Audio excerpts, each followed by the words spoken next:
And good morning, everybody. It is right now time for your morning show, Common Sense Matters. And good morning, Helen. How are you? I'm all right. I am here with Miranda Wilkerson today, and she's going to be our guest. But before we get talking with her, she has so many interesting things to tell us. I've got a few announcements for the party. So, this is Common Sense Matters. It's sponsored by the Franklin County Democratic Women. And I just wanted to announce that our headquarters is open. We're going to be open through the November 6th election. It's at 420 East Main Street in Deckard. So that's right on the main street. We're open every Thursday, Friday, and Saturday. So on Thursdays, we're open from 10 to 2. Fridays from 2 to 6, and Saturdays from 10 to 2. So again, that's Thursday 10 to 2, Friday 2 to 6, and Saturday 10 to 2. So we hope that, you can come. We're open to, allow you to come, when you're not at work. We have signs for all of our candidates, yard signs, anything you need, voter registration forms. So please stop by. If you'd like to volunteer, please give our chair, Bob Zimmerman, a call.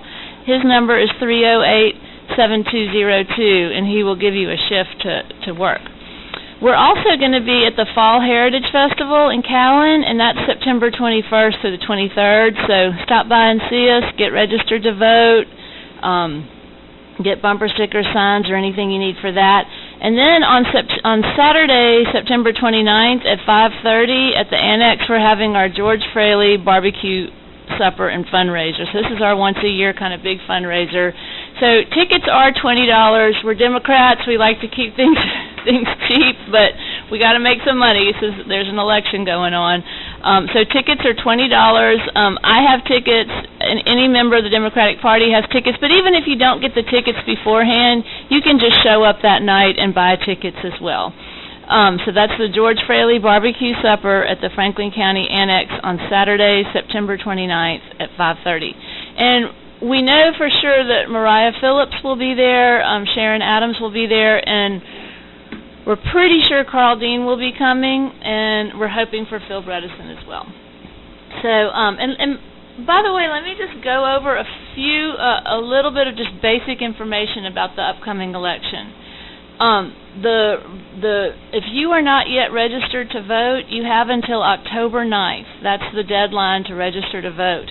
So put that on your to-do list if you're not registered to vote.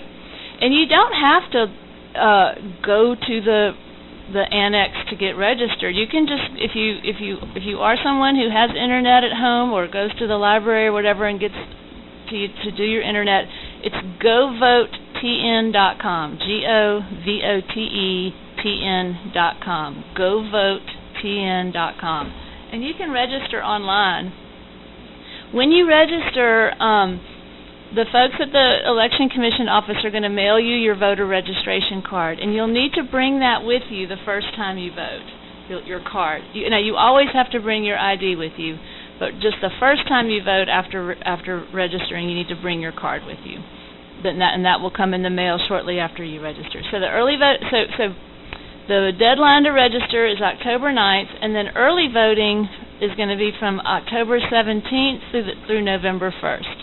So if you know that you're going to be out of town on November 6th, try to early vote. And then here are our candidates. So representing us in the 39th District for the state legislature in Nashville, we have Sharon Lane Adams running, and she's a retired teacher from Marion County. She was our guest on the last show, and she'll be going up against Iris Rutter, and whoever wins that will be our next state rep. So Sharon Lane Adams.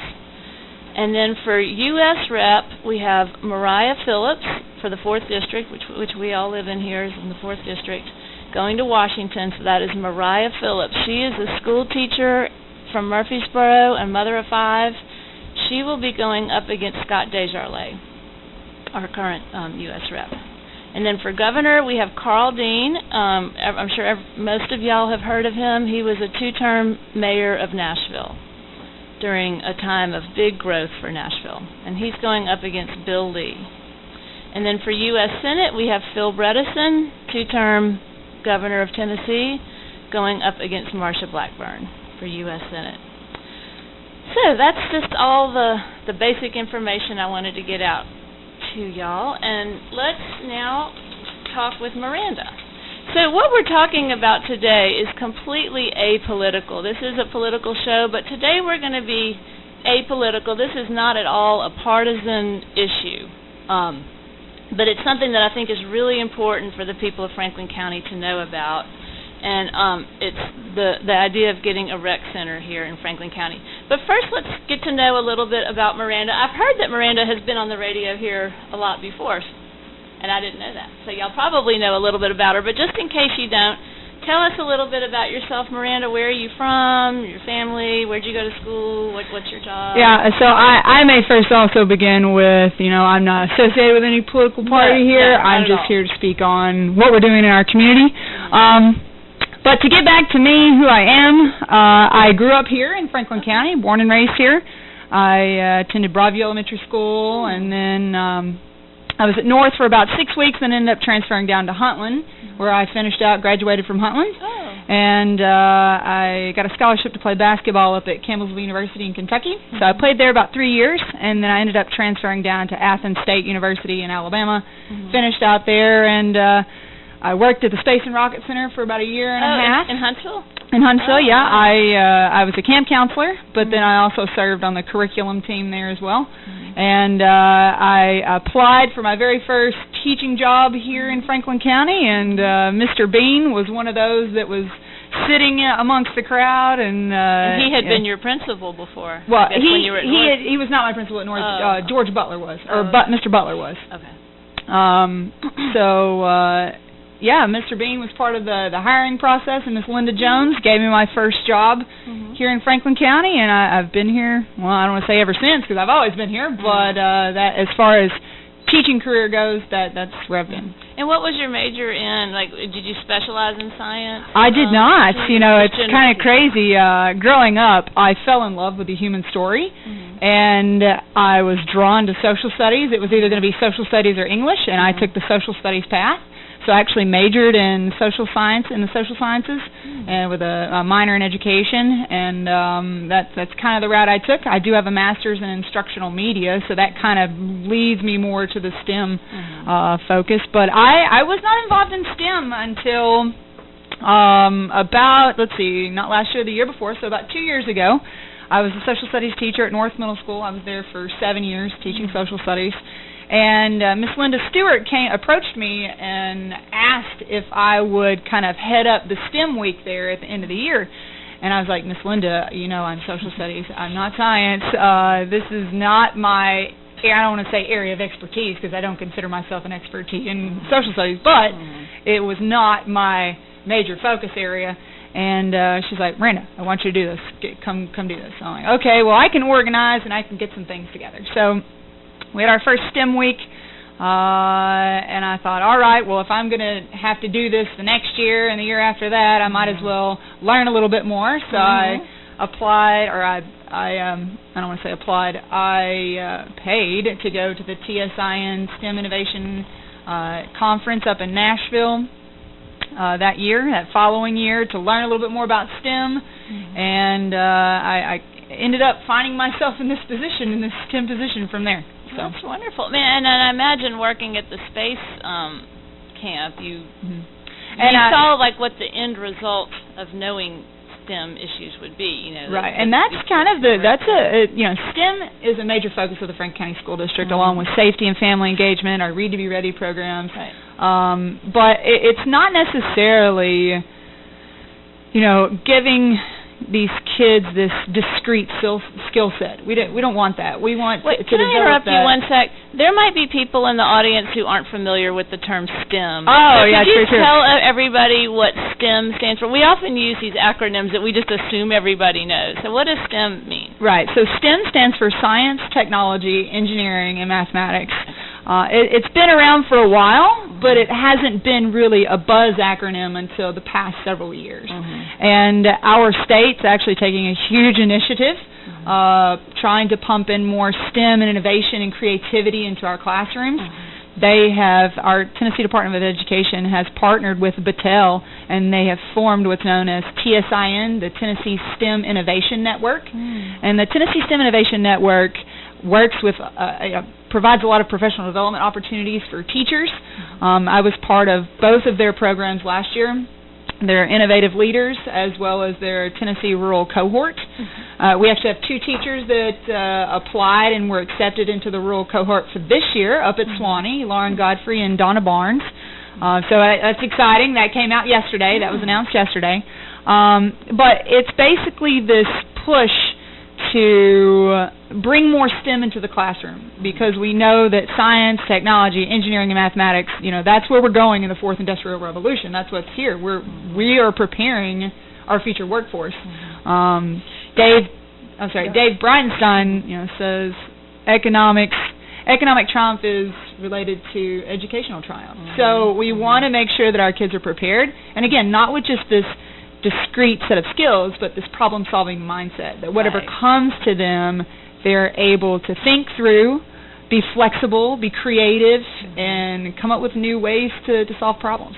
Yeah, my son loves those shows on TV like Build, Destroy, Build. I don't know if you're familiar with that, but they're so creative how they'll give them some kind of challenge, and then they have to overcome it. That's so much more interesting. Like, solving a problem, I think, is so much more interesting than learning scientific principles. Right. Now, I mean, you do have to have that grounding, some of that basics, but in order to solve the problem.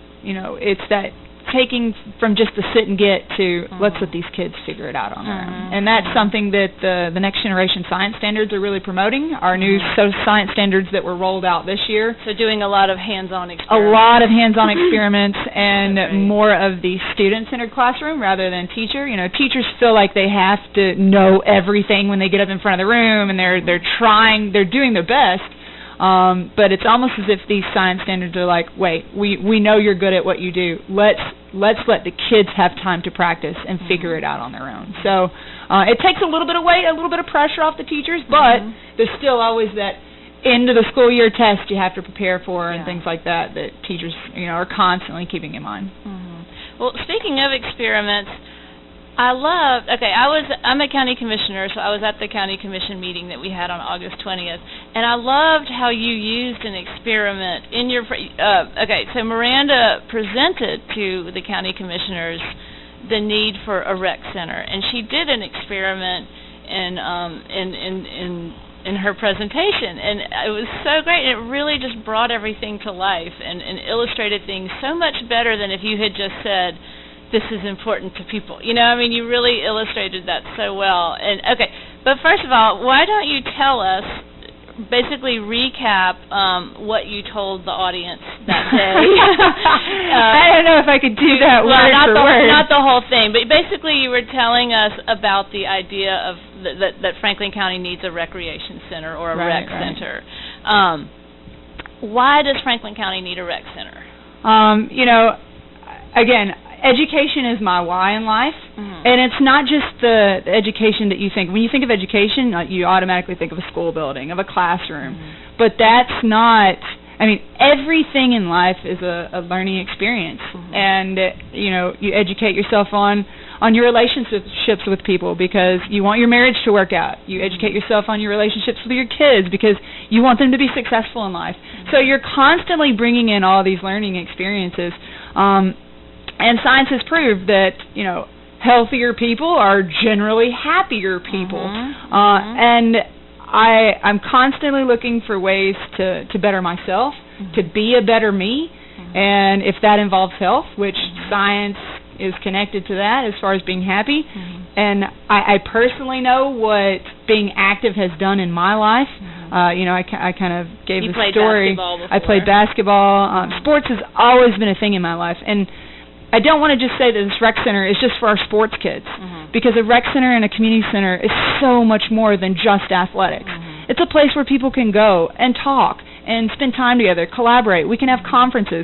That's part of being healthy. Mental health, that's part of that. That's huge. I don't want to say huge in the news, but that's something that we've looked at as opposed to, incarceration. Are we spending enough time on introducing more mental health options? Yes. So, it's something that is it's something you have to look at every single option available. Yeah, on the county commission, we just spent a couple million expanding the jail, and I'm just like, why are we spending all this on? I mean, we do need jails, obviously, but like, I wish we were spending as much on preventing people from going into jail than what we're spending on putting them in jail. But we do have great programs at the jail. I know Miss Christine Hopkins has. Oh my gosh, I don't know, but you shouldn't have to go to jail. Right? To get parenting classes. Absolutely. But she is. I don't know if people in Franklin County really know how much of a rock star she is. She is. She has done so much with that reentry program. It's fantastic. And getting TCAT, the Tennessee, College of Applied Technology is coming because of her, and she's helping y'all. Absolutely. But it's that point of looking at every single avenue available to us. What are the ways that we can better our community? And I think a recreation center, a community center itself, where we can have these types of, we could have, like one of the examples I mentioned was, maybe people that want to get back on a healthier track, they don't know what to do as far as diet-wise, they don't know we could have cooking classes, we could have nutrition classes, we could have lots of things going on there for people that could better their lives, and that's part of that ripple effect of, okay, I'm happier today. I'm going to say something nicer to someone in the checkout line. That's going to maybe be an inspiration to them today, which will then ripple effect back to their families that night. And you have a great conversation sitting around the dinner table. Everything is connected. And a lot of times people don't keep that in mind as they go about their day. I live in Sewanee, which is a small little town, and we have a very small little community center, and I was on the board of it for many years. It had been the youth center, and then it got transitioned to be a community center, and it just serves such a vital role in Sewanee. They keep talking about renovating it and fixing it up, but everyone's like, well, we can't do that because then we would have 4 or 5 months without a center, and what would we do? I mean, okay, this is just a few of the things that we do at our community center up here, and I'm thinking, gosh, Winchester needs this too. We have a commercial grade kitchen in there, so that people who want to sell things like that they can, their pickles, their jelly, whatever, they can go there and use that kitchen and then be able to say it's was made in a certified kitchen. We have Scrabble there, Boy Scouts meet there. We have a thing called the Cumberland Farmers Market where people order fresh produce from local farmers online all weekend, and then on Tuesdays that's the pickup point. That is such an important thing in our community. We have gymnastics there. There was just the other day like a wedding shower there. We have yoga classes. People have birthday parties there. Like if your house is just too small to fit a bunch of people for a birthday party, people can go and use that, and it's free. You pay to use the center if you're going to make money.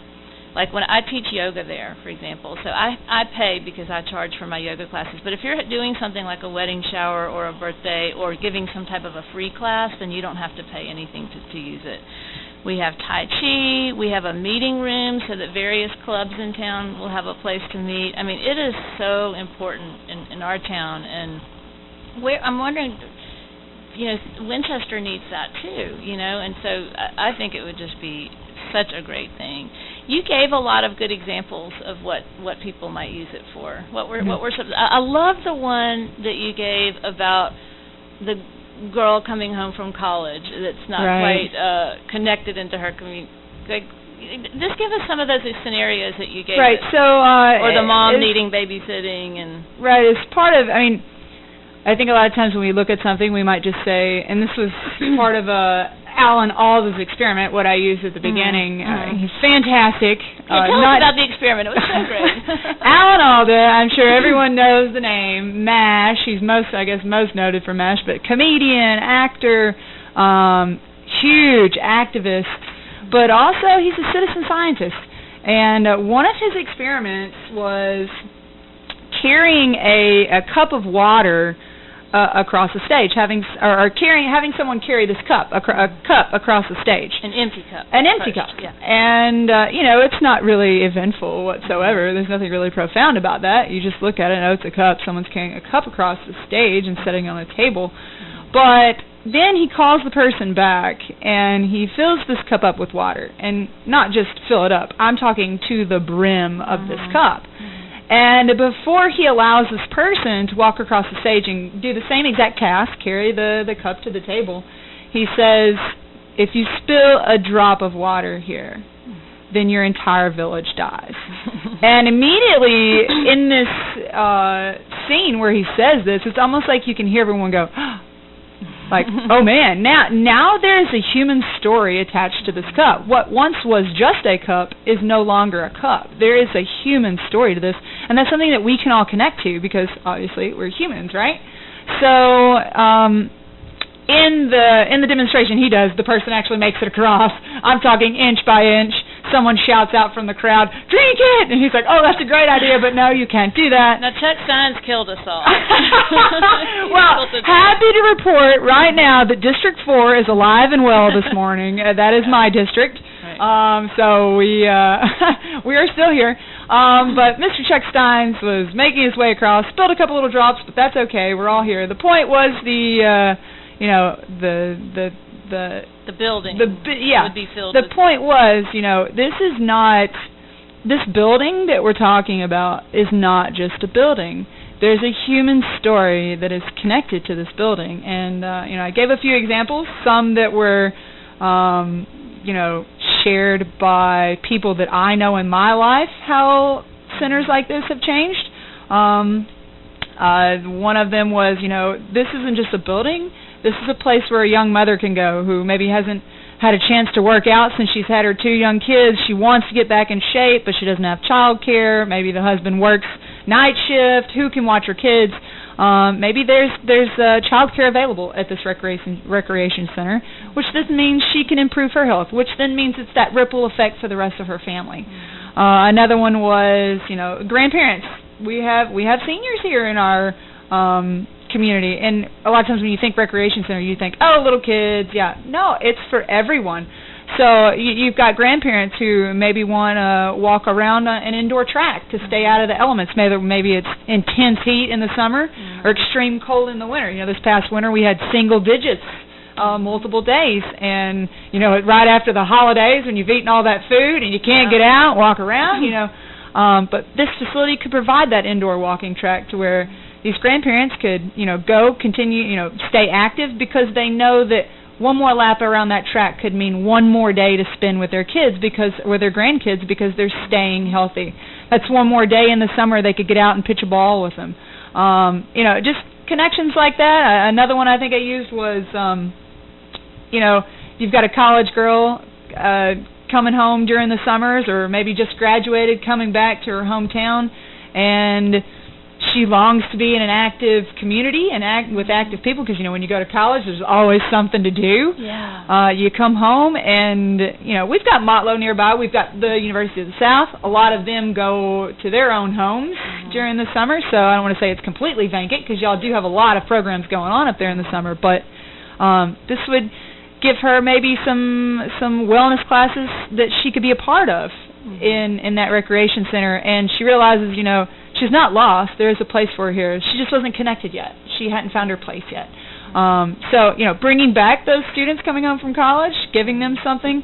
When I was in college, my first summer home, I came home and I grew up on a farm. So that's how I made money in the summers. I'd work for my dad. He owns his own nursery and farm, and so I'm out there pulling weeds and staking up trees and doing whatever else he's got me doing, driving tractors, moving round bales. What's his nursery called? It's called Walnut Hill Farms. Oh. Okay. Yep, and he's located in Belvedere. But, I came home and I was playing basketball at the time in college, so in the summer I wanted to keep up with my skills and get even better for the next year. Yeah. And so I would beg Coach Rob, will you come down and will you spot me on weights at the gym? And he would do it every morning before he mowed the football field. He'd give me the keys and I'd walk up to the gym and I'd shoot for an hour and a half, 2 hours. But not everybody has that opportunity. But not everybody has that. And so, some nights throughout the summer, some old friends that I graduated with that we all played ball. We didn't have a place to go, and we'd call up Coach Rob. Coach Rob, can we come by and get the keys?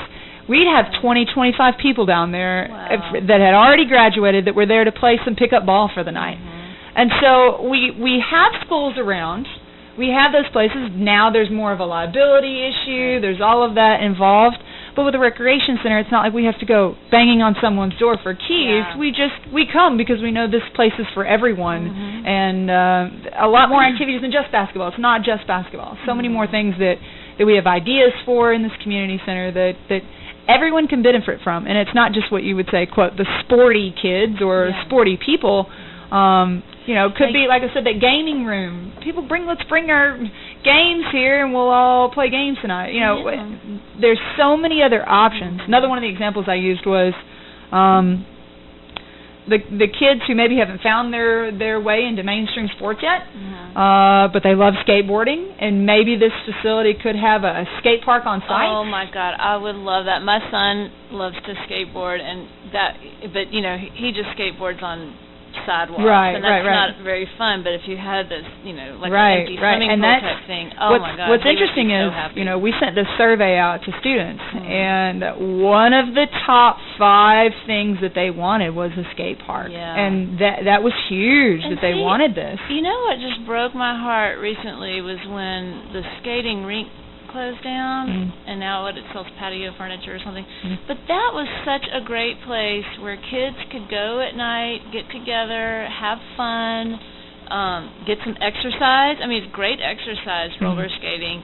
And, it was fairly, it wasn't too expensive. Like, that made me so sad when that place closed. Because it was another opportunity. I have heard people say, well, the county closed that down. They've already taken that away. That was kind of more of a private business. That's not necessarily the county's doing. But this facility could possibly have that. And that's for a kid who hasn't found their way into mainstream sports. Maybe they don't want to play football. Maybe they don't want to play soccer. There's plenty of other ways to exercise other than sports. I mean, skating, skateboarding, even dancing. I don't know. There's so many other ways to exercise. Right.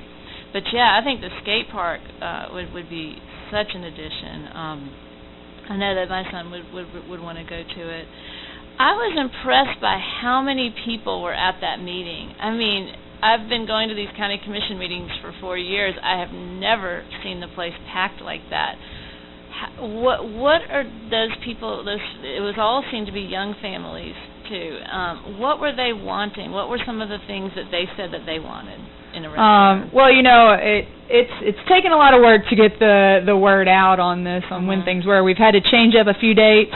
To when we were going to present to the county commission due to the school system coming in asking for money. That might not have been the best night to then propose a rec center, but so we've had to change up a few dates along the way. We finally got everything sorted to where we can come on the 20th, Monday night, and it was great to see that amount of showing, because I think it really. Stake? What are they wanting? You said some younger families, but there were also quite a bit of older individuals there, and more of some seniors there, and I think they see not necessarily. I mean.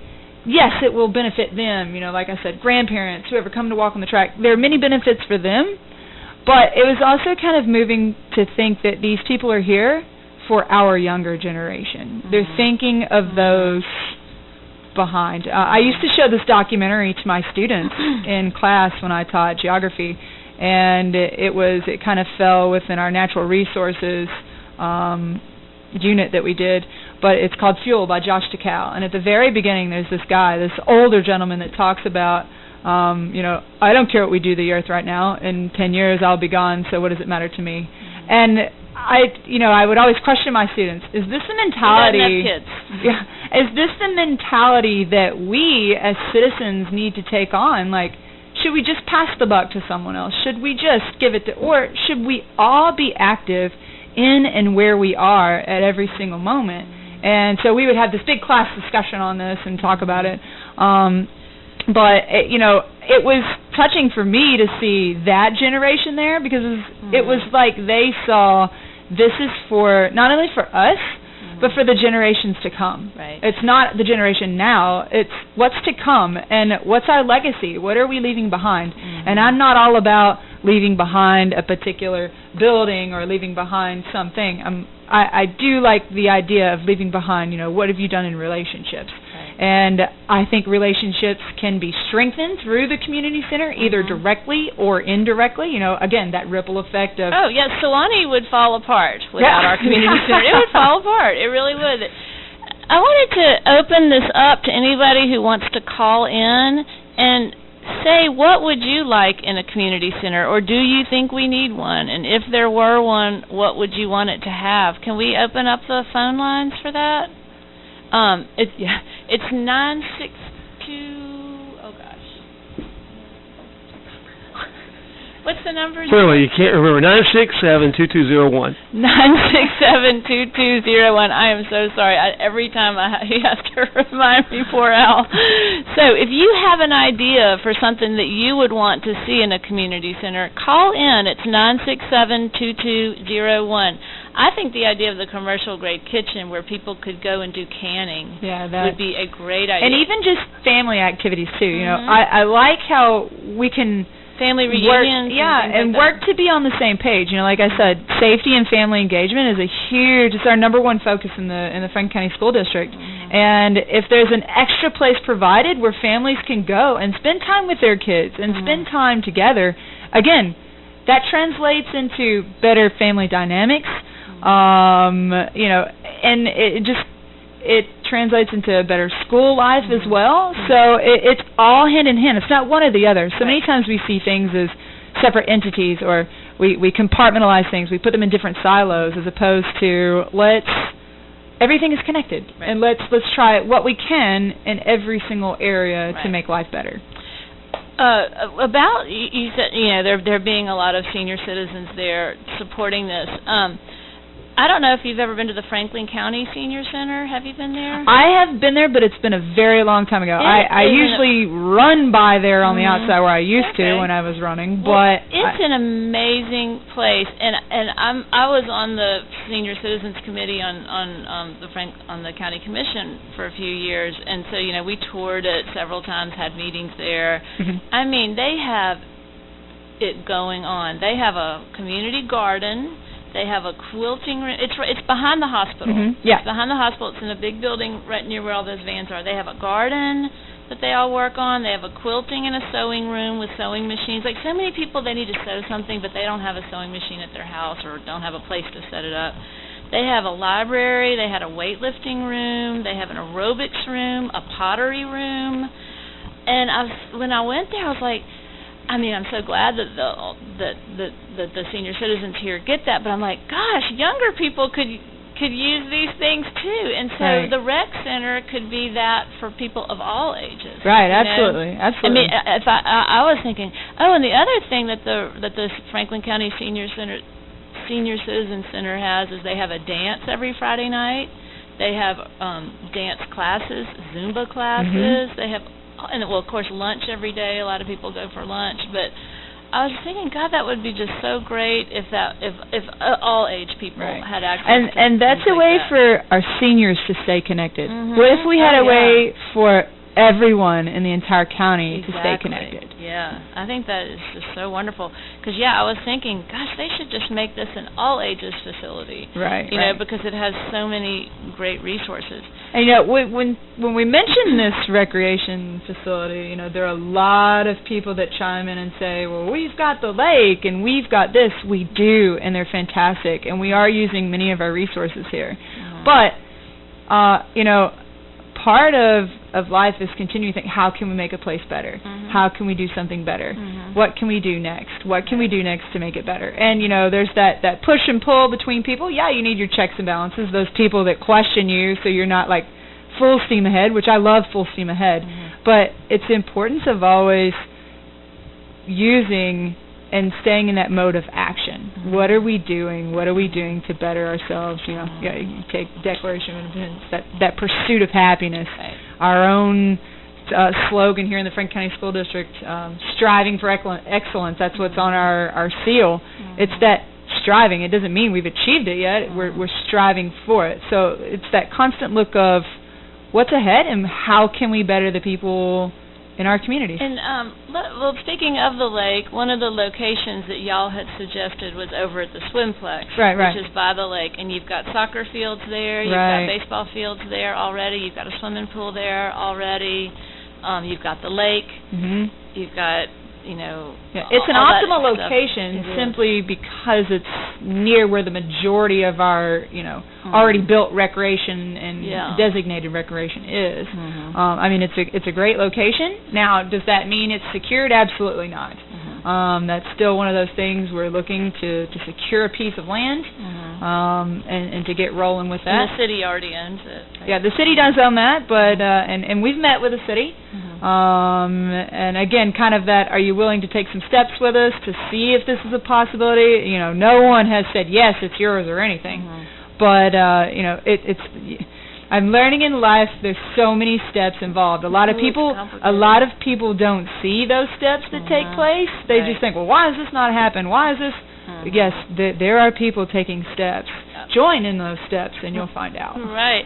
Okay, another location that I had thought about was the Townsend Center or the Campora Center. Because that's kind of been given back to the county. I mean, anything is an option to consider. But like we said, a more optimal location would be near where some of our facilities already are, in case we want to have tournaments, in case we want to have, big programs, or we might use multiple sets of fields, and if we're all in one location, it's as far as logistics are concerned, it's a little bit easier. Could it maybe have some of the same services that the Campora Center has, like tutoring and classes? And I absolutely love Campora. Eric Van Zant and I noticed he was at the meeting. Yeah, Tabitha Curtis. They do a fantastic job reaching in and providing opportunities for people in our students in our school district. They do a fantastic job with that. I think it would be great to have those kinds of options there at the recreation center, and have some classes. But then, hey, now let's go hang out and play some racquetball, or let's do this. Stay active and healthy in what we're doing. Would y'all consider having a garden? I would love the idea of a garden. I think that would be really good. Because fewer and fewer kids know how to garden. They do. Fewer and fewer. Both middle schools have actually attained funding through the Whole Foods grant. Oh, good. I say both middle schools. I don't want to throw out Huntland because they have a middle school, yes. But South and North applied for the Whole Foods grant and received it, so they've got some raised beds. Saw in some photos on our Franklin County Facebook page, school district Facebook page. South's already planting some fall greens and whatnot, so they're getting their hands on some of it now. Okay. Now this is the unpleasant question. Oh my! You're gonna ask me about taxes, right? Might it okay? How are y'all proposing to fund it, and might it require a tax increase? Well, we as I kind of talked about the other night. We have some funding options, but a lot of it hinged on kind of what the county commission where they kind of stood as of last night, or not last night, as of Monday night, because there's no point in us continuing to take steps to find funding if the county commission is like, no, don't even look any further. But with that unanimous yes, kind of, I don't want to say yes, go ahead, but that blessing of continue your steps and finding sources. We understand that the community center is obviously going to take a chunk of change to actually build itself, but we realize, and you have to hire a manager probably. Right. But we realize that not only does it take money to build something, it takes money to sustain something. Yeah. We understand that. And, even you mentioned the other night at the county commissioners meeting, we might want something, but we have to be willing to, if there is a tax increase, then we have to realize that that's what it's going towards. And you get what you pay for in life. If we could not spend a penny and not get anything. Right. Or we could spend a penny and really get something great. I can tell you how much money I have spent on fruits and vegetables to juice my own juices, and money that I have spent on things, purchasing, just proteins when I was more of an athlete, proteins, different things to keep my body functioning, because I knew if I stay healthy, then I'm avoiding some doctor visits. I'm avoiding those visits. Like I said, I had a bad car wreck in December. My ankle was literally hanging out. Oh, yeah, you should show me a picture of that. Dr. Frankenstein here in Winchester, our very own hospital, fantastic. He and the nurses that were there, they put my foot back in. And wait, is he literally named Dr. Frankenstein, or you're I'm sorry, not Frankenstein. Not Frankenstein. Oh gosh, Frankenfield. What am I? Okay. I'm thinking of Frankenstein because my did they get a foot from somebody else and put it on you? Oh my gosh, I got Frankenstein in my head you because said Frankenstein at the meeting the other night, and I thought that was just your nickname for him because he was. I thought it was like Dr. Bagby, but you called him Dr. Frankenfield. Okay, but my juice that I'm actually sitting here drinking is called a Frankenstein. It's tons of different vegetables and fruits. Okay. But Frankenfield, Dr. Frankenfield over at our very own hospital here in Winchester, saved my foot, put it together. But, I've been told by multiple physicians that I should have been an amputee. And one of the things that I personally can attribute it to, besides the teams that worked on my foot, was all of the veggies and fruits that I was drinking, all of the ginger and turmeric I was taking, healthy things. You've been getting beets. The beets, I love beets. Ring and circulation. and I've talked to multiple doctors about this, and they're like, yeah, there's no doubt that contributed to you saving your foot.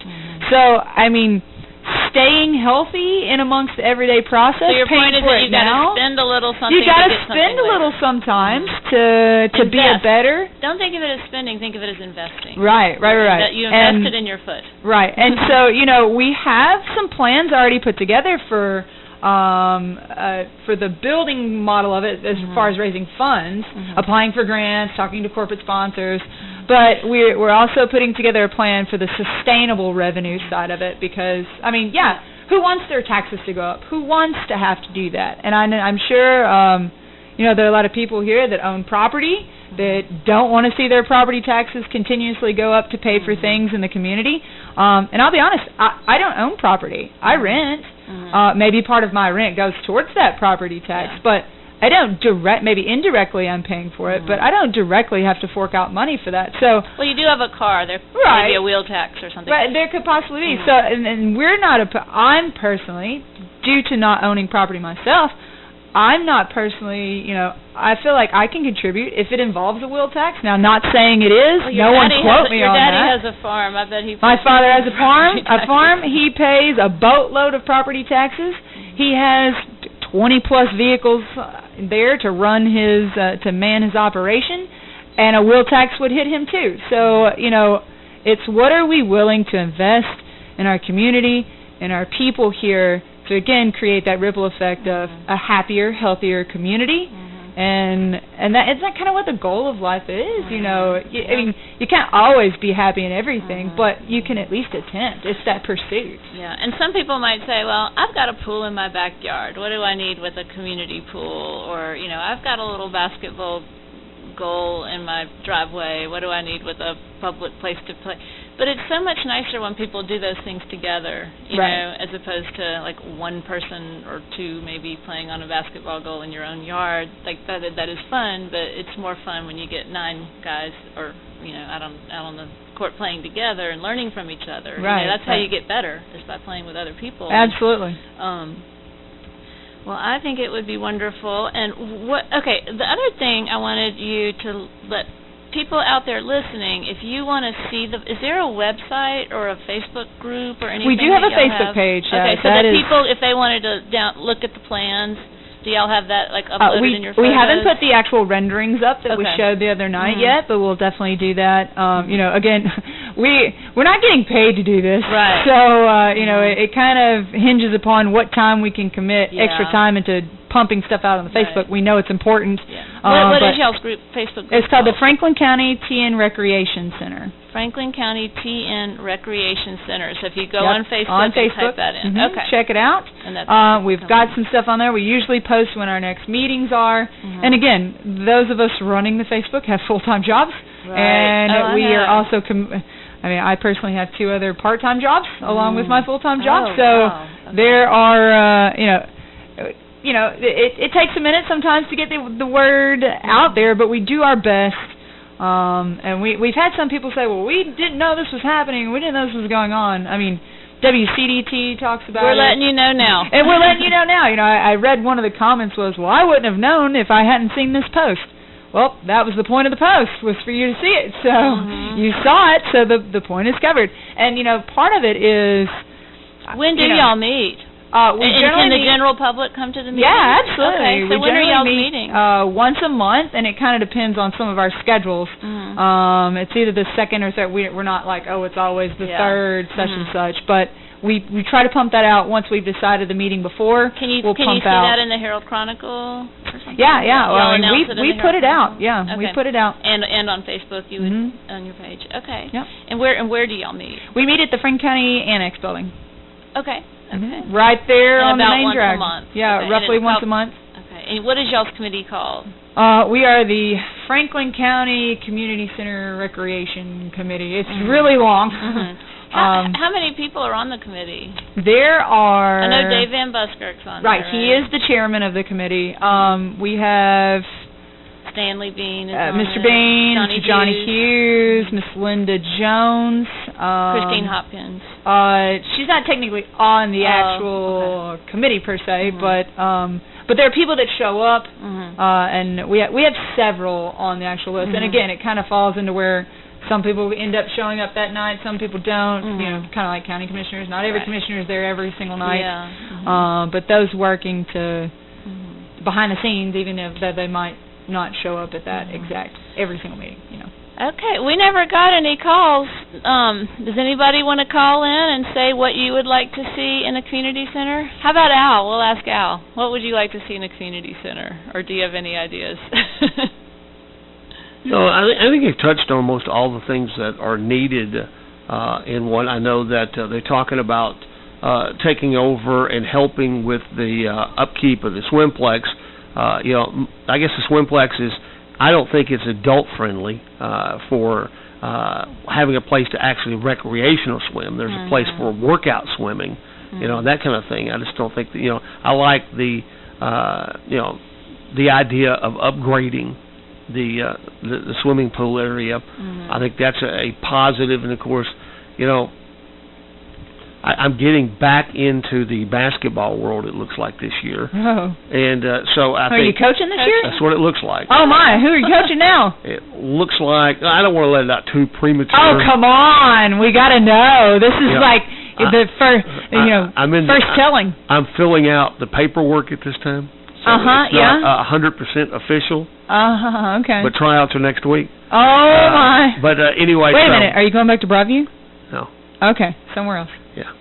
Anyway, I think that, you know, the basketball world. So I understand that you know, the basketball world. I think that bringing tournaments and things, because you know we've seen Shelbyville dominate, you know, AAU and all these tournaments and all the thousands of dollars that go to that area, and all the tournaments that we're not allowed, we can't do because we don't have the gym deal. I think there's a way to make money. I think that's a big plus, and also to bring a lot of the stronger local recreational basketball to one easy location for parents to come in and play games and things. I think, right. You know, I think that's a big plus that you guys have got involved in that. Just, you know. Ricky, what about you? Just as a young person living in this community, like, what would you want there to be? Am I putting you on the spot? No, I mean, I'm actually... You're a good guy in your 20s. I'm actually on the board, like on the committee, okay. I help with what this. Would you use? Basketball is a big thing for me because that's what it's been part of my life growing up. But recently, on places to be able to rehab, because, you know, when you have a significant injury, usually your insurance will pay for so many rehab visits. Right. But after that, you know, you're pretty much on your own. I'm lucky enough right now where I'm going, I'm able to do water rehab. I can get in the pool and work that way. But, you know, there's so many people. I was listening to a guy yesterday talk about, well, he's only got indoor pool. Okay. It's heated and, you know, up to 80 degrees, and it's good for your joints and helps you out. And there was a guy in there yesterday, he's only got 2 more visits, but he's still in a lot of pain. There's not a place for him here to go. Manchester's rec center actually has that indoor heated area where people can go in there and that they can kind of therapeutic pool. Yeah, so they can actually get a workout. So recently, for me, having these issues, that's something I'd like to see come around. That's a great idea. Yeah. You know, because it's something it wasn't on my radar, wasn't anything I thought about at the time, but now it's something I think would be beneficial. Yeah, that would be good. Now, this is another question I had. I know that the Swimplex is pretty much subsidized by the city, right? I mean, so they're able to, the amount that they're able to charge is much less than if it were just a purely private, trying to make money business. How would the community center work as far as users? Would users have to pay a fee every time they went, or would it just be totally free, or would you have monthly memberships, or how would that work? Because, I know for a lot of people, even if it were $4 or $5, which seems pretty cheap, that's more than they could afford. So how would users have to pay? Or do you not know that? Yeah, that's a great question. I mean, everyone loves the word free, but I don't know really of too many things in life that are free. I mean, but it would be greatly subsidized. I mean, it would be great. I mean, I would hope so, absolutely. For example, Sewanee has an amazing rec center, right. The Fowler Center. It's got the indoor walking. All the old people go, and not just old people. People just walk and run there in the wintertime when it's freezing cold. It's a great service. But if you work for the university, it's free. If not, it's like $300 or $400 a year. I mean, it's expensive. So I would hope it would be less than that, because I mean that keeps a lot of people from getting to use the Fowler Center is that high cost. So I mean, would it be less than? I can't guarantee anything, but I mean, we would certainly be looking at every single option available to keep costs as low as possible for people.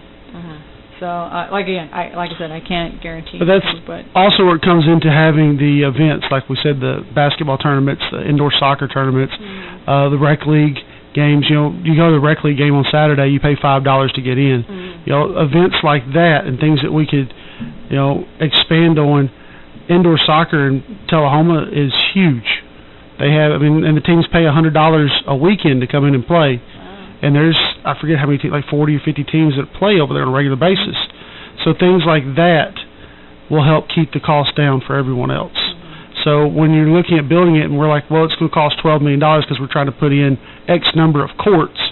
Well, you don't need 5 basketball courts. You only need 2. No, 2 basketball courts is going to cost you $400 a year to use this place. 5 basketball courts might keep it down to $200.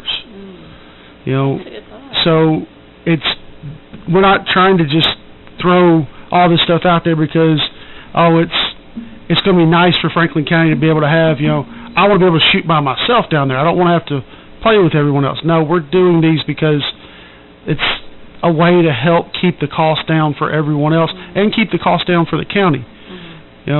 If you look at, we went to 2 rec centers and looked at them, and, one of them in Shelbyville, it was a nice facility. They it looked like they built piece by piece onto it. Like they started with this, then they added this. There were a lot of blind spots and a lot of things there. And then Manchester was one where they just did it all at once. It's a real clean building. It's real nice.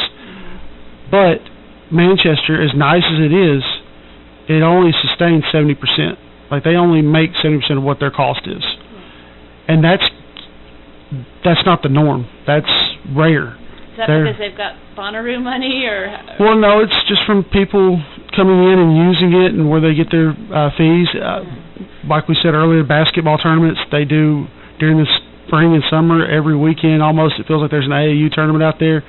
So you've got 600-700 parents walking at $5 a head for Friday, Saturday, and Sunday. Each day they have to pay $5. So when you're looking, and they have concession stands set up at the end, things like that help bring money into the facility. And the concession stand for the pool area, people go out there, they'll spend money on food and stuff, they make a little there. Things like that are items that we'll have to have in this facility to help keep the cost down for the taxpayer and for the community. Because at the end of the day, and I know I've heard several of my friends talk about it, they don't want us to have to pay taxes on this. Why should 100% of the community pay taxes where 60% are going to use it? Well, that's the case for anything that you do. Like a school, not everyone has kids. You still need. So I'm just saying that's the case for anything that's out there. It's going to happen. But we're trying to come up with ways where, yes, it looks like it's more expensive on the front end, but at the end of the day, it's what helps keep the cost down on it and helps keep us put money back into it. Right. Okay. Well, I believe we're out of time. Thank you so much. That was so enlightening. I Thanks for having learned a lot. Let me just make one more announcement before we go. Our barbecue supper is Saturday, September 29th. Now I'm going back to the Democratic Party. Our George Fraley barbecue supper is going to be at the Franklin County Annex on Saturday, September 29th. Get your tickets. This is our one annual big fundraiser, and we hope to see y'all out there. And remember, if you're not registered to vote yet, go to govotetn.com, get registered, or just go to the Annex, ask for Margaret Otley, and she will get you registered. All right, thanks, and have a great week. All right, and thanks for coming out and being with us this week. And as always, a pleasure, Miranda, to have you in-house. Thanks for having me. You're welcome. You never even got